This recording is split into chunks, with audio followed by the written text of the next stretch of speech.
Good evening. Welcome in Delhi Upsc Editorial program. Capital conundrum. Times of India. The two Delhi solution. Clipping angle Bings is not cutting, but the economic times. Reach out to the other coast of Indo-Pacific. Capital quandary. The Hindu. Now the full editorial. Capital conundrum. The Times of India.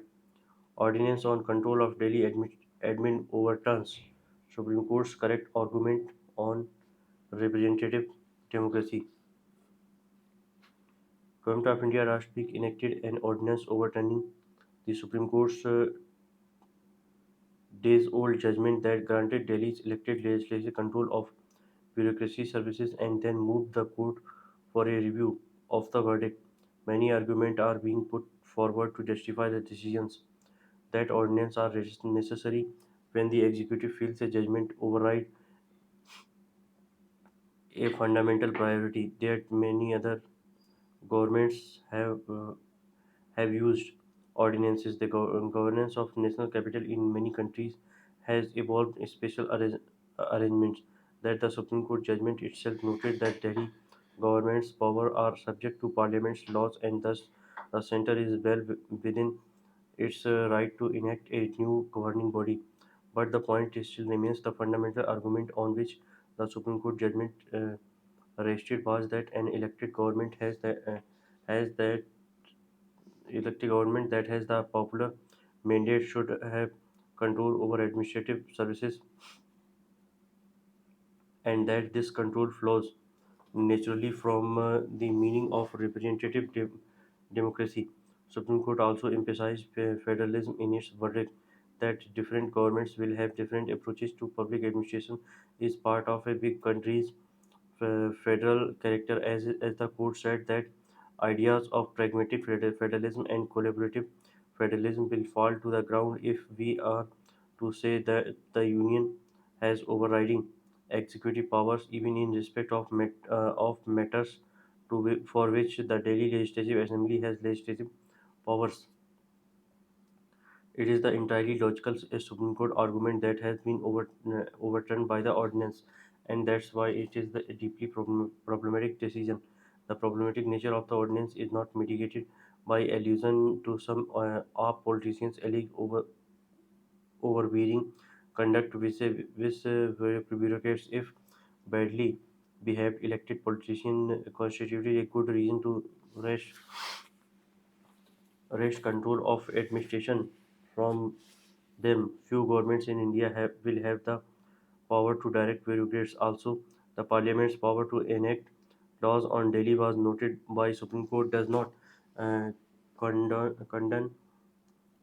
each such enactment. The ordinance is flawed in its staunch refusal to recognize the powers of an elected government. Whether Supreme Court is in its review will stick to the verdict of one of its constitutional benches is a fascinating question of law, but perhaps the question of how to govern Delhi cannot be settled thus. Over one of our columnists today make a case for a two Delhi solutions. Time has come to consider that or something akin to that. Delhi's people don't deserve this never-ending squabble. The two Delhi solution. There is a way out of the tussle. Center should carve out for itself a union territory of New Delhi. The rest should become a new full state with its own police administrative machinery. Uh, uh, Arghya Sengupta, the writer is researcher director with the Center for Legal Policy, is in the Shanti Parv of the Mahabharata, a dying Bhishma on his bed of arrows counsel Yudhishthir or how to effectively rule Indraprasth. Fire, depth, and enemies should be dealt with quickly and completely. If any remainder is left, there may they may keep growing. In Delhi, his wisdom, at least when it comes to political enemies, is being rigorously adhered to. Government of India's latest move is a late-night ordinance intended to reassert control over transfer and posting of bureaucrats in Delhi. That control is subject of much past acrimony between Government of India and the Delhi government has been vested in the latter by the judgment of the Supreme Court earlier this month. In this matter of a week, the central government set up the National Capital Civil Service Authority, comprising a chief minister and two senior IAS officers to take these calls. The final word would be with the lieutenant governor, who is appointed by the union. The action was quick and complete. Yet another measure that severe limits the powers of the Delhi government to pick its own officers, not contempt of court.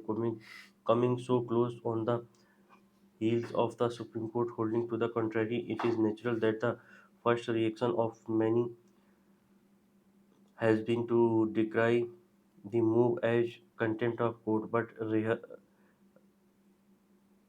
rhetorical value apart, this is mistaken at many levels. It is entirely open to democratically elected legislatures to overturn the effect of Supreme Court judgments by removing the basis for the judgment. In this case, the Supreme Court judgment itself noted that the power of the Delhi government would be subject to any law that the central government passed in this matter. That is what the central government has done by setting up the new authority. Admittedly, its use of the ordinance power as well as its assertion that the state government shall have no executive powers in this matter may be suspect, while the central government can reaffirm its own power to deal with the issues. Strictly speaking, it cannot take away the state's power to do so, but it is a technically and challenging it in court might lead to a symbolic victory, nothing more. The central government will find uh, other ways to achieve its aim quickly and completely. History shows us that when it comes to Delhi, this has usually been the pattern. From Ambedkar to Advani, in the Constituent Assembly, local representative Desbandhu Gupta evocatively ple- pleaded Delhi's case, arguing that it could not be treated alongside other tiny chief commissioners province like Ajmer, Marwa, and Pant Piploda as Ambedkar has proposed. Despite Gupta's appeals, Ambedkar re- remained steadfast. Though Delhi would be a state parliament would have overriding powers, this logic was taken forward by the State Reorganization Commission in 1956. Though the commission is known for having created a significant number of states, in Delhi's case, it abolished the state. Its reasoning was straightforward. The future of Delhi has to be determined primarily by the important consideration that it is the seat of the union government. The only exception to this line of thinking was ironically a strategic move by the BJP government 2 decades back in 2003 with their view to satisfy the aspiration of the people of Delhi. Lal Krishna Advani introduced the State of Delhi bill in parliament. This made bill a full state on the par on every other state, with a nearly non-existent role for the union government. With this, they hope to recapture power in the state. However, the Congress government of Sheila Dixit opposed the bill. Her opposition appeared to result in the short-term victory with a return to government in the state, but it means that statehood became a dead letter, and no central government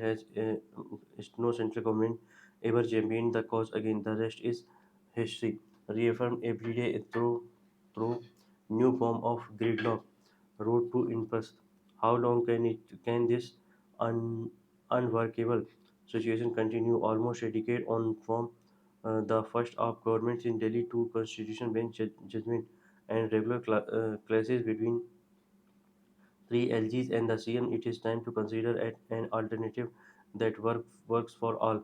Since the central government has a legitimate interest in ensuring protection of its own persons and property in the national capital, it should carve out for itself the Union Territory of New Delhi. This should comprise the area governed by NDMC, where all major central government offices, embassies, and other states landmarks like Rashtrapati Bhavan and India Gate are located. It should have its own police, municipal corporation, and be directly governed by department of the central government. The rest of what is Delhi today, with an approximate population of 16 million people, should become a new full state of interest with its own police machinery. It should have a fully representative government and share in national revenue like every other state, though it would be the smallest state in terms of area. In terms of population, it would be larger than 10 existing states. In terms of viability, it would produce more trade and commerce than many smaller states combined. This solution may appear fanciful, but if needed, in Mahabharata is a holy book for those in a position of authority. They should head another of Bhishma's aphorism. A ruler may be hard as steel, but must also be soft as butter, according to the situation. Clipping in angel wings is not cutting, but the economic times. Tax not best way to reevaluate startups. Carve, Carve-outs for foreign investors facing angel tax will elicit a mixed response from startups to exempting sovereign investors along a broader spectrum of valuation method, and the introduction of a valuation band will lessen the impact of the tax. But these are at best partial relief. The class of exempt foreign investor is conservative by nature, and their exposure is to in innately risky startup is limited.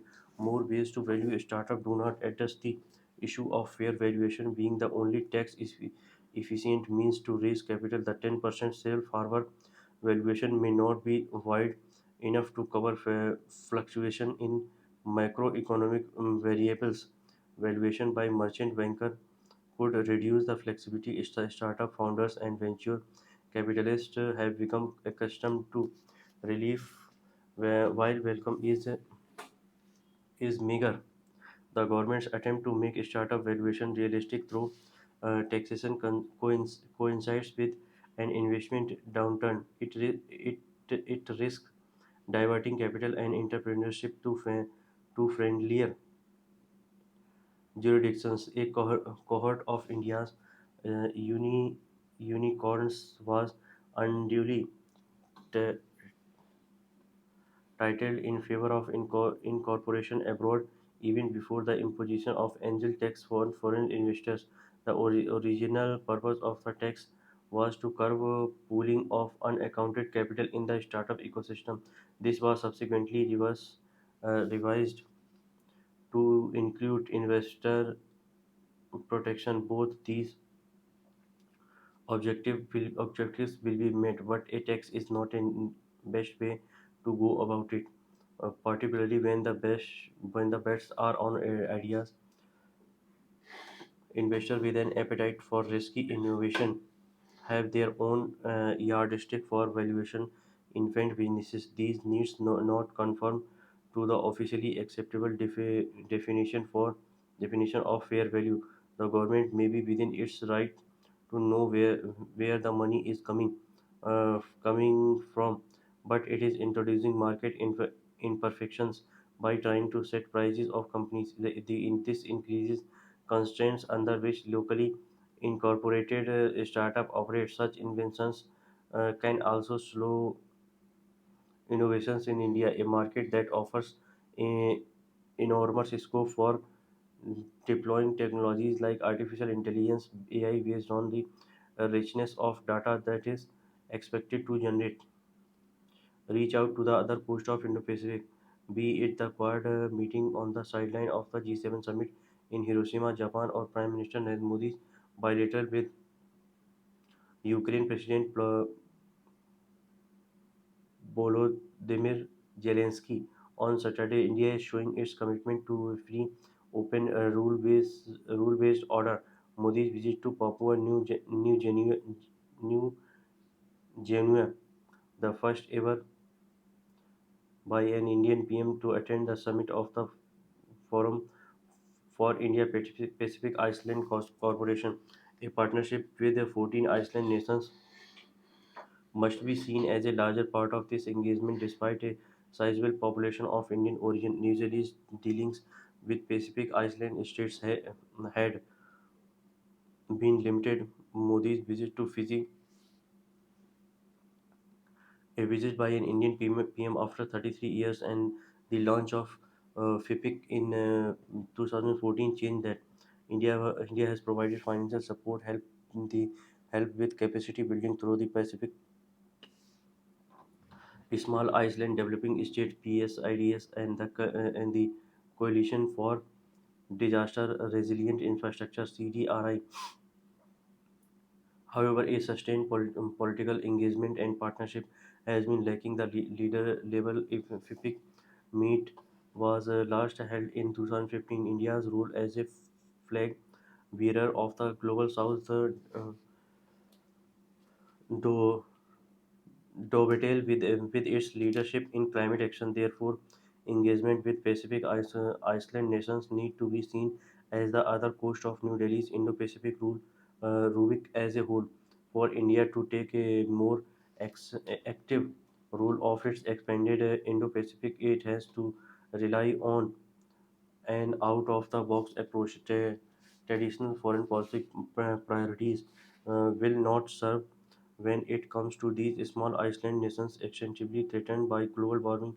What gives India the edge over other countries with is its partnership approach, building human and physical capacity with a focus on climate change and adaptation, clean energy, and capacity building when supplemented with historical ties. Capital quandary: The Hindu. Delhi's quest for administrative autonomy is hostage to BJP of rivalry. Centre has, through an ordinance, overturned the Supreme Court judgment of May 11 that held that the elected government of the National Capital Territory of Delhi has executive and legislative powers over its officials. The move has set in motion a new legal battle. The AAP government in Delhi has decided to challenge the ordinance, while the BJP government at the centre has moved the court to review its judgment. The National Capital Territory of Delhi Act (NCTD) in 1991 created a unique administrative unit, and judicial interpretations have never completely resolved the conflicts.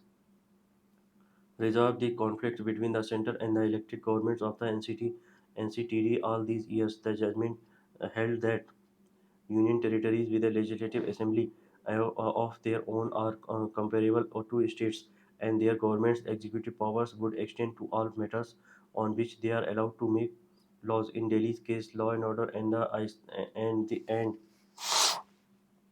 and land remained with the centre. Unlike other states, the court also pointed out the absence of the absence of a law on services and the lack of oversight by elected representatives over the officials under the present scheme. The ordinance purportedly removes the basis of the judgment by creating the National Capital Civil Service Authority. The chief minister is the chair with the chief secretary and principal secretary, both appointed by the central government as members. The central reclaimed all powers it lost in the judgment. The center is well within its powers to overturn a judicial pronouncement. through legislation. Whether the basis of the instant judgment has been removed by the ordinance remains an open question, but the more pertinent issue is the political intent of the center's move. The center under the current BJP dispensation has been confrontational rather than cooperative with the states in resolving governance issues. It has shown little regard for elected governments at lower levels while claiming for itself all powers on the grounds of its electoral majority. Delhi, being the national capital, has to maintain a unique administrative character, and it should not be left for the exigencies of the local politics. Equally, the voters of Delhi cannot be disenfranchised for ex- extraneous reason. The irony is that AAP itself has been a votary for centralization, though it could swing to provincialism to suit its leaders in a change situation.